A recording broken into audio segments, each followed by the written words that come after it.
December 2025 प्रातः मुरली बाबा कहउछन्ति मिठे बच्चे एही पतित दुनिया हेउछि एक पुरुणा गाँ। ଏହା ତୁମମାନଙ୍କର ରହିବା ଯୋଗ୍ୟ ନୁହେଁ। ତୁମକୁ ଏବେ ନୂଆ ପବିତ୍ର ଦୁନିଆକୁ ଯିବାକୁ ହେବ। ଏହି ପତିତ ଦୁନିଆ ହେଉଛି ଏକ ପୁରୁଣା ଗାଁ। ଏହା ତୁମମାନଙ୍କର ରହିବା ଯୋଗ୍ୟ ନୁହେଁ। ତୁମକୁ ଏବେ ନୂଆ ପବିତ୍ର ଦୁନିଆକୁ ଯିବାକୁ ହେବ। ପ୍ରଶ୍ନ: ବାବା ନିଜର ସନ୍ତାନମାନଙ୍କର ଉନ୍ନତି ପାଇଁ କେଉଁ ଏକ ଯୁକ୍ତି ବତାଉଛନ୍ତି? ବାବା ନିଜର ସନ୍ତାନମାନଙ୍କର ଉନ୍ନତି ପାଇଁ କେଉଁ ଏକ ଯୁକ୍ତି ବତାଉଛନ୍ତି? ଉତ୍ତର: ପିଲାମାନେ, ତୁମେ ଆଜ୍ଞାକାରୀ ହୋଇ ବାପ ଦାଦାଙ୍କର ମତରେ ଚାଲୁଥାଅ। ଯେହେତୁ ବାପ ଦାଦା ଉଭୟ ଏକାଠି ଅଛନ୍ତି, ସେଥିପାଇଁ ଯଦି ବ୍ରହ୍ମାଙ୍କର କହିବା ଅନୁସାରେ କିଛି କ୍ଷତି ହେଲା, ତେବେ ମଧ୍ୟ ଶିବ ବାବା ରେସ୍ପନ୍ସିବୁଲ ଅର୍ଥାତ୍ ଉତ୍ତରଦାୟୀ ଅଟନ୍ତି। ସେ ସବୁ କିଛି ଠିକ୍ କରିଦେବେ। ତୁମେ ନିଜର ମତ ଚଲାଅ ନାହିଁ, ଶିବ ବାବାଙ୍କ ମତ ଭାବି ଚାଲ, ତେବେ ତୁମର ବହୁତ ଉନ୍ନତି ହେବ। ଓମ୍ ଶାନ୍ତି। ପ୍ରଥମ କରି ମୁଖ୍ୟ କଥା, ଆତ୍ମିକ ପିଲାମାନଙ୍କୁ ଆତ୍ମିକ ପିତା ବୁଝାଉଛନ୍ତି ଯେ ନିଜକୁ ଆତ୍ମା ନିଶ୍ଚୟ କରି ବସ ଏବଂ ବାବାଙ୍କୁ ମନେ ପକାଅ, ତେବେ ତୁମର ସବୁ ଦୁଃଖ ଦୂର ହୋଇଯିବ। ସେମାନେ ଆଶୀର୍ବାଦ କରିଥାନ୍ତି ନା? ଏହି ବାବା ମଧ୍ୟ କହୁଛନ୍ତି, ପିଲାମାନେ, ତୁମର ସବୁ ଦୁଃଖ ଦୂର ହୋଇଯିବ, କେବଳ ନିଜକୁ ଆତ୍ମା ଭାବି ବାବାଙ୍କୁ ମନେ ପକାଅ। ଏହା ତ ଅତି ସହଜ ଅଟେ। ଏହା ହେଉଛି ଭାରତର ପ୍ରାଚୀନ ସହଜ ରାଜଯୋଗ। ପ୍ରାଚୀନ ବୋଲି ତ କୌଣସି ସମୟ ଥିବ ନା? ବହୁତ କାଳର ପ୍ରାଚୀନ, ତାହା ମଧ୍ୟ କେତେ? ବାବା ବୁଝାଉଛନ୍ତି, ପୁରା 5000 ବର୍ଷ ପୂର୍ବରୁ ଏହି ରାଜଯୋଗ ଶିଖାଇଥିଲି। ଏକଥା ବାବାଙ୍କ ବିନା କେହି ବୁଝାଇ ପାରିବେ ନାହିଁ ଏବଂ ପିଲାମାନଙ୍କ ବିନା କେହି ବୁଝିପାରିବେ ନାହିଁ। ଗାୟନ ମଧ୍ୟ ରହିଛି ଯେ ଆତ୍ମା ରୂପୀ ସନ୍ତାନମାନେ ଏବଂ ପରମାତ୍ମା ପିତା ବହୁ କାଳ ଧରି ଅଲଗା ରହିଥିଲେ। ବାବା ହିଁ କହୁଛନ୍ତି, ତୁମେ ସିଡ଼ି ଓହ୍ଲାଇ ପତିତ ହୋଇଯାଇଛ, ଏବେ ସ୍ମୃତି ଆସୁଛି। ସମସ୍ତେ ଚିତ୍କାର କରୁଛନ୍ତି, ହେ ପତିତ ପାବନ! କଳି ଯୁଗରେ ତ ପତିତ ହିଁ ରହିଛନ୍ତି। ସତ୍ୟ ଯୁଗରେ ପବିତ୍ର ଆତ୍ମାମାନେ ରହିବେ। ତାହା ହେଉଛି ପବିତ୍ର ଦୁନିଆ। ଏହି ପୁରୁଣା ପତିତ ଦୁନିଆ ରହିବାର ଯୋଗ୍ୟ ନୁହେଁ। କିନ୍ତୁ ମାୟାର ପ୍ରଭାବ ମଧ୍ୟ କମ୍ ନୁହେଁ। ଏଠାରେ ଦେଖ, 100-125 ମହଲାର ବଡ଼ ବଡ଼ ଘର ତିଆରି କରୁଛନ୍ତି। ଏହାକୁ ମାୟାର ଆଡ଼ମ୍ବର କୁହାଯାଉଛି।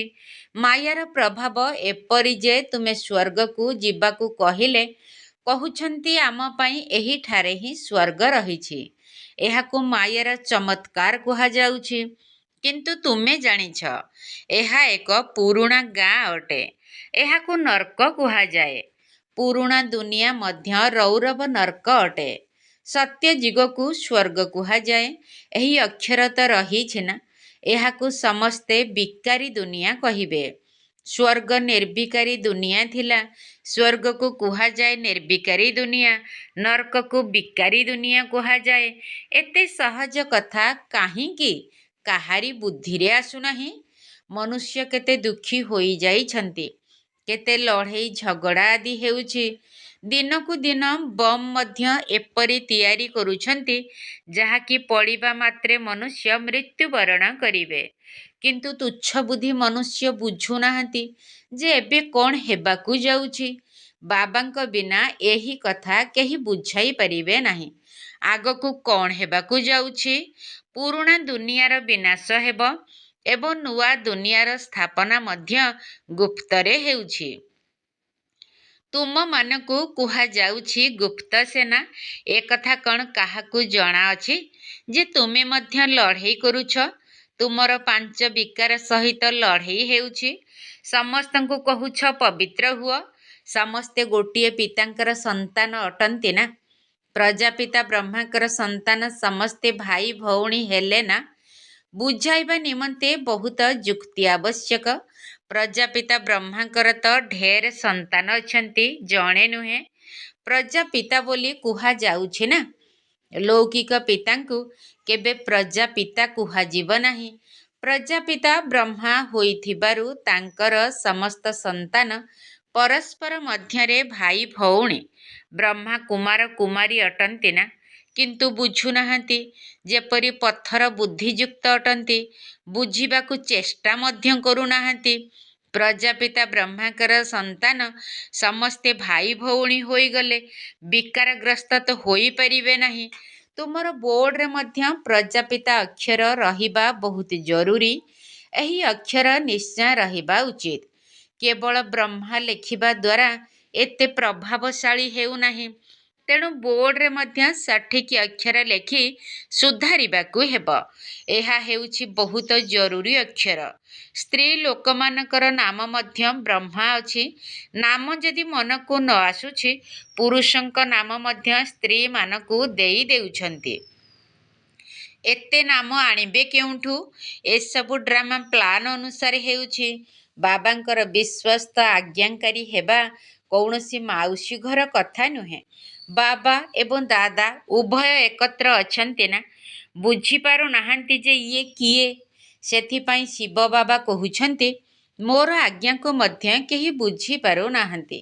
ଓଲଟା କୁହନ୍ତୁ ଅଥବା ସିଧା, ତୁମେ ଭାବ ଶିବ ବାବା କହୁଛନ୍ତି, ତେଣୁ ଶିବ ବାବା ଉତ୍ତରାଦାୟୀ ହୋଇଯିବେ। ଏହାଙ୍କ କହିବା ଦ୍ୱାରା କିଛି କ୍ଷତି ହେଲେ ମଧ୍ୟ ଶିବ ବାବା ଉତ୍ତରଦାୟୀ। ତେଣୁ ସବୁ ଠିକ୍ କରିଦେବେ। ଶିବ ବାବାଙ୍କର ହିଁ ମତ ବୋଲି ଭାବିଲେ ତୁମର ବହୁତ ଉନ୍ନତି ହେବ। କିନ୍ତୁ ଏକଥା ବହୁତ କମ୍ ବୁଝୁଛନ୍ତି। କେହି ପୁଣି ନିଜ ମତରେ ଚାଲୁଛନ୍ତି। ବାବା କେତେ ଦୂରରୁ ଆସୁଛନ୍ତି ତୁମକୁ ନିର୍ଦ୍ଦେଶ ଦେବା ପାଇଁ, ବୁଝାଇବା ପାଇଁ। ଆଉ କାହା ପାଖରେ ତ ଏହି ଆଧ୍ୟାତ୍ମିକ ଜ୍ଞାନ ନାହିଁ। ସାରା ଦିନ ଏହି ଚିନ୍ତନ ଚାଲିବା ଉଚିତ। କ'ଣ ଲେଖିଲେ ମନୁଷ୍ୟ ବୁଝିବେ? ଏପରି ସିଧାସଳଖ ଅକ୍ଷର ଲେଖିବା ଉଚିତ, ଯାହା ଉପରେ ସହଜରେ ମନୁଷ୍ୟମାନଙ୍କର ଦୃଷ୍ଟି ପଡ଼ିବ। ତୁମେ ଏପରି ବୁଝାଅ ଯେପରି କାହାର ପ୍ରଶ୍ନ ପଚାରିବାର ଆଉ ଆବଶ୍ୟକତା ପଡ଼ିବ ନାହିଁ। କୁହ, ବାବା କହୁଛନ୍ତି, ନିଜକୁ ଆତ୍ମା ଭାବି ମୋତେ ମନେ ପକାଇଲେ ସବୁ ଦୁଃଖ ଦୂର ହୋଇଯିବ। ଯିଏ ଭଲ ଭାବରେ ବାବାଙ୍କ ସ୍ମୃତିରେ ରହିବେ, ସେ ହିଁ ଉଚ୍ଚ ପଦ ପାଇବେ। ଏହା ତ ଗୋଟିଏ ସେକେଣ୍ଡର କଥା। ମନୁଷ୍ୟ ତ କ'ଣ କ'ଣ ସବୁ ପଚାରୁଛନ୍ତି। ତୁମେ ସେ ସବୁ କଥାର ଉତ୍ତର ଦିଅ ନାହିଁ। କୁହ, ଅଧିକ ପଚାର ନାହିଁ। ପ୍ରଥମେ ଗୋଟିଏ କଥା ଉପରେ ନିଶ୍ଚୟ କର। ଅନେକ ପ୍ରଶ୍ନର ଜଙ୍ଗଲରେ ପଡ଼ିଗଲେ ପୁଣି ବାହାରିବାର ରାସ୍ତା ମିଳିବ ନାହିଁ। ଯେପରି ମନୁଷ୍ୟ କୁହୁଡ଼ିରେ ବାଟବଣା ହୋଇଗଲେ ରାସ୍ତା ପାଇପାରନ୍ତି ନାହିଁ, ଏହା ମଧ୍ୟ ସେହିପରି ଅଟେ। ଏଠାରେ ମଧ୍ୟ ସେହିପରି ମନୁଷ୍ୟ କେମିତି ନା କେମିତି ମାୟା ଆଡ଼କୁ ଚାଲି ଯାଉଛନ୍ତି। ସେଥିପାଇଁ ପ୍ରଥମେ ସମସ୍ତଙ୍କୁ ଗୋଟିଏ କଥା ବୁଝାଅ। ତୁମେ ତ ଅବିନାଶୀ ଆତ୍ମା ଅଟ। ବାବା ମଧ୍ୟ ଅବିନାଶୀ ଅଟନ୍ତି, ପତିତ ପାବନ ଅଟନ୍ତି। ତୁମେ ହେଉଛ ପତିତ। ଏବେ ମୁକ୍ତିଧାମ ଘରକୁ ଯିବ, ନହେଲେ ନୂଆ ଦୁନିଆକୁ। ପୁରୁଣା ଦୁନିଆକୁ ଶେଷ ପର୍ଯ୍ୟନ୍ତ ଆତ୍ମାମାନେ ଉପରୁ ଆସୁଥାନ୍ତି। ଯିଏ ସମ୍ପୂର୍ଣ୍ଣ ପଢ଼ିବେ ନାହିଁ, ସେ ତ ନିଶ୍ଚୟ ପଛରେ ଆସିବେ। କେତେ ହିସାବ ରହିଛି ଏବଂ ପାଠପଢ଼ା ଦ୍ୱାରା ମଧ୍ୟ ବୁଝାଯାଏ ଯେ ପ୍ରଥମେ କିଏ ଯିବ। ସ୍କୁଲରେ ମଧ୍ୟ ଲକ୍ଷ୍ୟ ଦେଇଥାନ୍ତି ନା, ଦୌଡ଼ି ଯାଇ ଲକ୍ଷ୍ୟସ୍ଥଳକୁ ଛୁଇଁ କରି ଆସ। ପ୍ରଥମ ନମ୍ବରବାଲାକୁ ପୁରସ୍କାର ମିଳିଥାଏ। ଏହା ହେଉଛି ବେହଦର କଥା। ବେହଦର ପୁରସ୍କାର ମିଳୁଛି। ବାବା କହୁଛନ୍ତି, ୟାଦର ଯାତ୍ରାରେ ରୁହ। ଦୈବୀ ଗୁଣ ମଧ୍ୟ ଧାରଣ କରିବାକୁ ହେବ। ସର୍ବଗୁଣ ସମ୍ପନ୍ନ ଏହିଠାରେ ହିଁ ହେବାକୁ ପଡ଼ିବ। ସେଥିପାଇଁ ବାବା କହୁଛନ୍ତି, ଚାର୍ଟ ରଖ। ୟାଦର ଯାତ୍ରାର ଚାର୍ଟ ରଖିଲେ ଜଣାପଡ଼ିବ ଯେ ଆମେ ଲାଭରେ ଅଛୁ ନା କ୍ଷତିରେ। କିନ୍ତୁ ପିଲାମାନେ ରଖୁନାହାନ୍ତି। ବାବା କହୁଛନ୍ତି, ପିଲାମାନେ କିନ୍ତୁ କରୁନାହାନ୍ତି। ବହୁତ କମ୍ ପିଲା କରୁଛନ୍ତି। ସେଥିପାଇଁ ମାଳା ମଧ୍ୟ କେତେ କମ୍ ଜଣଙ୍କର ହେଉଛି। କେବଳ 8 ଜଣ ସ୍କଲାରସିପ୍ ନେବେ। ପୁଣି 108 ତାଙ୍କ ସହିତ ରହିବେ ନା। 8 ଜଣଙ୍କ ସହ କିଏ ଯିବେ? ରାଜା ଏବଂ ରାଣୀ। ସେମାନଙ୍କ ମଧ୍ୟରେ ବହୁତ କମ୍ ଫରକ ରହିବ। ତେଣୁ ବାବା କହୁଛନ୍ତି ପ୍ରଥମେ ନିଜକୁ ଆତ୍ମା ଭାବି ମୋତେ ସ୍ମରଣ କର। ଏହା ହିଁ ୟାଦର ଯାତ୍ରା ଅଟେ। ବାବାଙ୍କର କେବଳ ଏହି ସନ୍ଦେଶ ଦେବାକୁ ହେବ। ତିକ୍ ତିକ୍ ଅର୍ଥାତ୍ ବେଶୀ କଥାବାର୍ତ୍ତା କରିବାର ଆବଶ୍ୟକତା ନାହିଁ। ମନ ମନା ଭବ। ଦେହର ସବୁ ସମ୍ବନ୍ଧ ଛାଡ଼ି ପୁରୁଣା ଦୁନିଆର ସମସ୍ତଙ୍କଠାରୁ ବୁଦ୍ଧି ଯୋଗ ଛିନ୍ନ କରିବାକୁ ହେବ। କାହିଁକି ନା ଏବେ ଘରକୁ ଫେରିବାକୁ ହେବ, ଅଶରୀରୀ ହେବାକୁ ପଡ଼ିବ। ଏଠାରେ ବାବା ସ୍ମୃତି ଦେଉଛନ୍ତି କି ପିଲାମାନେ ସାରା ଦିନ ବିଲକୁଲ ମନେ ପକାଉନାହାନ୍ତି, ଶ୍ରୀମତରେ ଚାଲୁନାହାନ୍ତି, ବୁଦ୍ଧିରେ ପ୍ରବେଶ କରୁ ହିଁ ନାହିଁ। ବାବା କହୁଛନ୍ତି ନୂଆ ଦୁନିଆକୁ ଯିବାକୁ ହେଲେ ତମ ପ୍ରଧାନରୁ ସତ୍ୱ ପ୍ରଧାନ ହେବାକୁ ପଡ଼ିବ।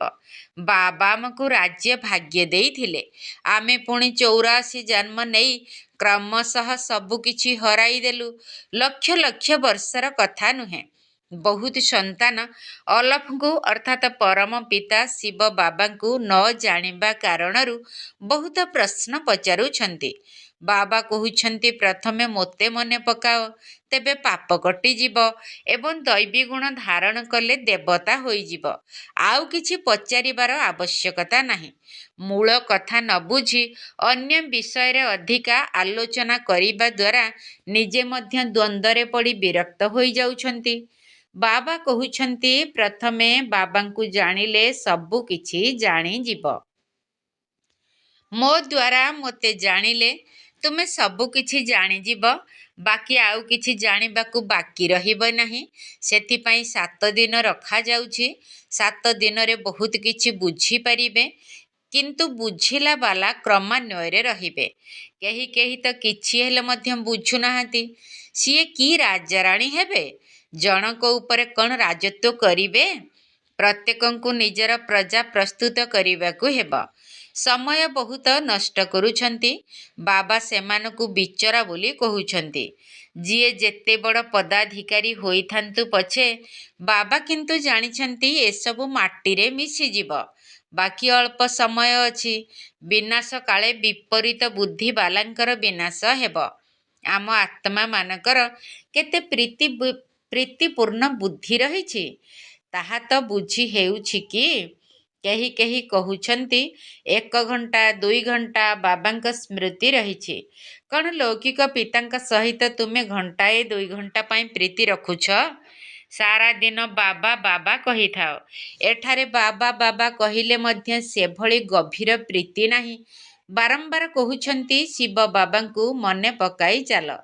ଆନ୍ତରିକତାର ସହ ମନେ ପକାଇବାକୁ ହେବ। ଚାଲାଖି ଚଳିବ ନାହିଁ।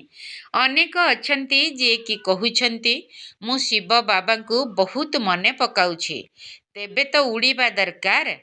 ବାବା ବାସ୍ ଆମେ ଯାଉଛୁ ସେବା କରି ବହୁତଙ୍କର କଲ୍ୟାଣ କରିବା ପାଇଁ।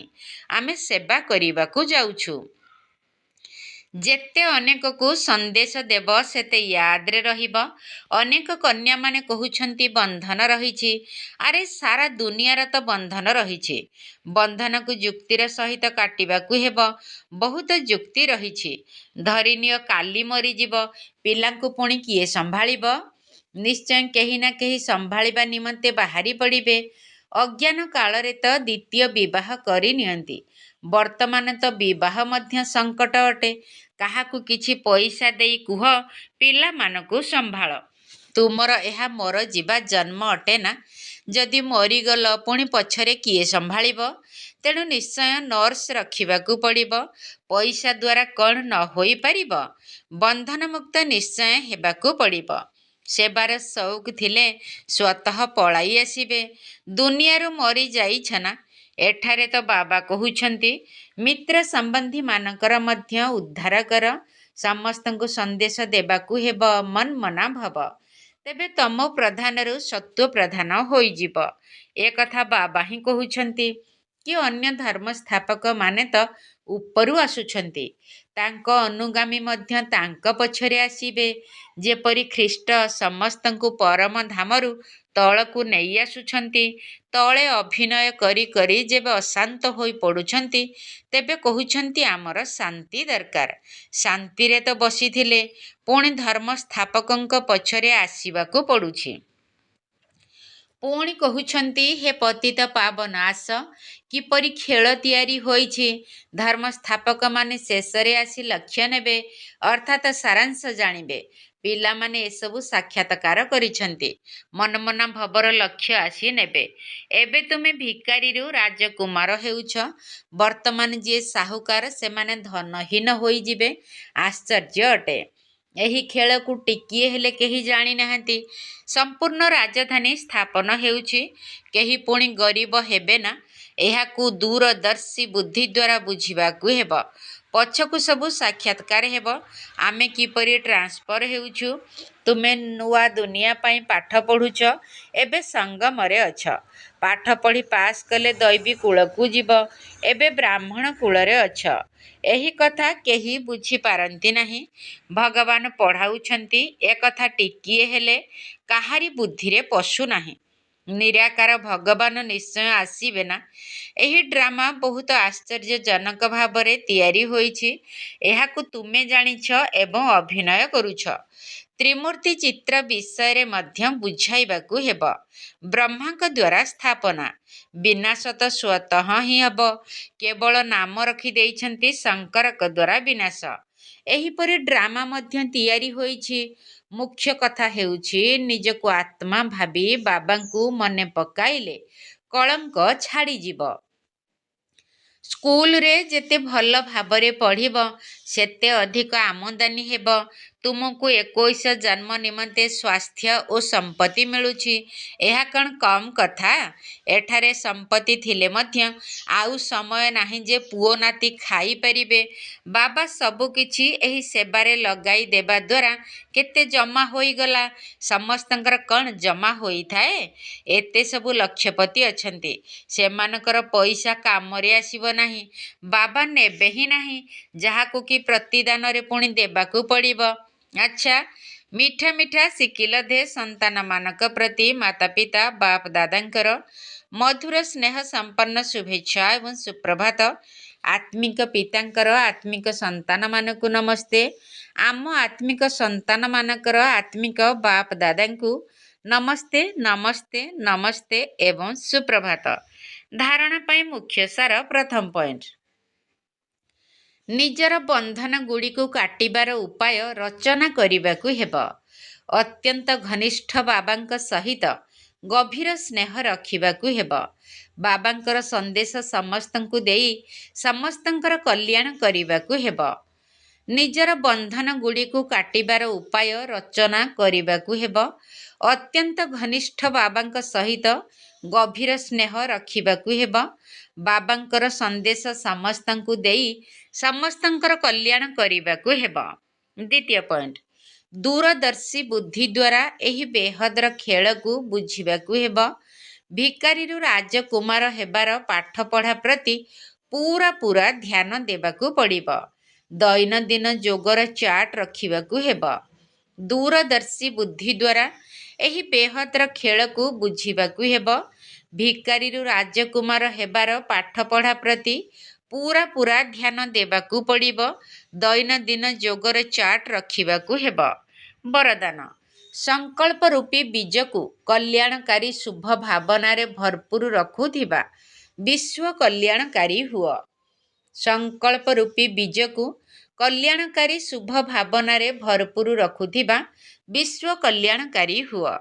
ଯେପରି ସାରା ବୃକ୍ଷର ସାର ବସ୍ତୁ ବୀଜରେ ରହିଥାଏ, ସେହିପରି ସଂକଳ୍ପ ରୂପୀ ବୀଜ ପ୍ରତ୍ୟେକ ଆତ୍ମା ପ୍ରତି, ପ୍ରକୃତି ପ୍ରତି ଶୁଭ ଭାବନା ସମ୍ପନ୍ନ ହେଉ। ସମସ୍ତଙ୍କୁ ବାବାଙ୍କ ସମାନ କରିବାର ଭାବନା, ନିର୍ବଳକୁ ବଳବାନ କରିବାର ଭାବନା, ଦୁଃଖୀ ଅଶାନ୍ତ ଆତ୍ମାକୁ ସଦା ସୁଖୀ ଏବଂ ଶାନ୍ତ କରିବାର ଭାବନାର ରସ ବା ସାର ତୁମର ପ୍ରତ୍ୟେକ ସଂକଳ୍ପରେ ଭରି ରହିଥାଉ। କୌଣସି ବି ସଂକଳ୍ପ ରୂପୀ ବୀଜ ଏହି ସାର ବସ୍ତୁରେ ଖାଲି ନ ରହୁ, ଅର୍ଥାତ୍ ବ୍ୟର୍ଥ ନ ହେଉ। କଲ୍ୟାଣର ଭାବନା ଦ୍ୱାରା ସମର୍ଥ ହୋଇଥାଉ। ତେବେ କୁହାଯିବ ବାବାଙ୍କ ସମାନ ବିଶ୍ୱ କଲ୍ୟାଣକାରୀ ଆତ୍ମା। ସ୍ଲୋଗାନ: ମାୟାର ଝାମେଲାରେ ବିଚଳିତ ହେବା ପରିବର୍ତ୍ତେ ପରମାତ୍ମା ମିଳନର ମଉଜରେ ରୁହ। ମାୟାର ଝାମେଲାରେ ବିଚଳିତ ହେବା ପରିବର୍ତ୍ତେ ପରମାତ୍ମା ମିଳନର ମଉଜରେ ରୁହ। ଅବ୍ୟକ୍ତ ଇଶାରା: ଏବେ ସମ୍ପନ୍ନ ବା କର୍ମାତୀତ ହେବାର ତୀବ୍ର ଇଚ୍ଛା ପ୍ରକଟ କର। କର୍ମାତୀତ ହେବା ପାଇଁ ଅଶରୀରୀ ହେବାର ଅଭ୍ୟାସକୁ ବଢ଼ାଅ। ଶରୀରର ବନ୍ଧନ, କର୍ମର ବନ୍ଧନ, ବ୍ୟକ୍ତିମାନଙ୍କର ବନ୍ଧନ, ବୈଭବର ବନ୍ଧନ, ସ୍ୱଭାବ ସଂସ୍କାରର ବନ୍ଧନ, କୌଣସି ବି ବନ୍ଧନ ନିଜ ଆଡ଼କୁ ଆକର୍ଷିତ ନ କରୁ। ଏହିସବୁ ବନ୍ଧନ ଗୁଡ଼ିକ ହିଁ ଆତ୍ମାକୁ ଟାଇଟ୍ କରିଦେଉଛି। ଏଥିପାଇଁ ସଦା ନିର୍ଲିପ୍ତ ଅର୍ଥାତ୍ ନ୍ୟାରା ଏବଂ ପ୍ୟାରା ହେବାର ଅଭ୍ୟାସ କର। ଓମ୍ ଶାନ୍ତି। ବାବା ଦେଉଛନ୍ତି ତୃତୀୟ ନେତ୍ର, ଦିବ୍ୟ ନେତ୍ର ଶ୍ଵେତ ଦିବ୍ୟ ନେତ୍ର, ଦିବ୍ୟ ନେତ୍ର ଶ୍ଵେତ ଦିବ୍ୟ ନେତ୍ର। ଦେଖିପାରେ ସେହି, ପଢ଼ିପାରେ ସେହି, ଦେଖିପାରେ ସେହି, ପଢ଼ିପାରେ ସେହି। ବିଶେଷ ନେତ୍ର, ଦିବ୍ୟ ନେତ୍ର ଶ୍ଵେତ ଦିବ୍ୟ ନେତ୍ର। ମୁରଲି ପଠନ ଆଉ ଚିନ୍ତନ ମନ୍ଥନ, ଆତ୍ମା ପରମାତ୍ମାଙ୍କର କରାଏ ଦର୍ଶନ। ମୁରଲି ପଠନ ଆଉ ଚିନ୍ତନ ମନ୍ଥନ, ଆତ୍ମା ପରମାତ୍ମାଙ୍କର କରାଏ ଦର୍ଶନ। ଡ୍ରାମାର ରହସ୍ୟ ସବୁ ଜଣାଇ ଦିଏଟି, ଡ୍ରାମାର ରହସ୍ୟ ସବୁ ଜଣାଇ ଦିଏଟି। ଭକ୍ତି ପରେ କଟକଣା କରେନି କେଉଁଠି, ଭକ୍ତି ପରେ କଟକଣା କରେନି କେଉଁଠି। ପୁରୁଣା ସଂସ୍କାର ଆପେ, ପୁରୁଣା ସଂସ୍କାର ଆପେ କରେ ସମାପ୍ତ। ଦିବ୍ୟ ନେତ୍ର ଶ୍ଵେତ ଦିବ୍ୟ ନେତ୍ର, ଦିବ୍ୟ ନେତ୍ର ଶ୍ଵେତ ଦିବ୍ୟ ନେତ୍ର। ନିର୍ବିକାରୀ କର ଏବେ ତୋର ସ୍ଥୂଳ ନେତ୍ର, ବିକାର ଭାବନା ତେଜ ବ୍ରହ୍ମାଙ୍କର ସୂତ। ନିର୍ବିକାରୀ କର ଏବେ ତୋର ସ୍ଥୂଳ ନେତ୍ର, ବିକାର ଭାବନା ତେଜ ବ୍ରହ୍ମାଙ୍କର ସୂତ। ଶରୀର ନିର୍ବାହ ଅର୍ଥେ କର ତୁ କରମ, ଏକା ବାବା ଠାରେ ବୁଦ୍ଧି ରଖିବା ତୋ ଧର୍ମ। ଏକା ବାବା ଠାରେ ବୁଦ୍ଧି ରଖିବା ତୋ ଧର୍ମ। କାରଣକୁ ନିବାରଣ, କାରଣକୁ ନିବାରଣ କରିବ ସେ ତ। ଦିବ୍ୟ ନେତ୍ର ଶ୍ଵେତ ଦିବ୍ୟ ନେତ୍ର। ବାବା ଦେଉଛନ୍ତି ତୃତୀୟ ନେତ୍ର, ବାବା ଦେଉଛନ୍ତି ତୃତୀୟ ନେତ୍ର। ଦିବ୍ୟ ନେତ୍ର ଶ୍ଵେତ ଦିବ୍ୟ ନେତ୍ର, ଦିବ୍ୟ ନେତ୍ର ଶ୍ଵେତ ଦିବ୍ୟ ନେତ୍ର।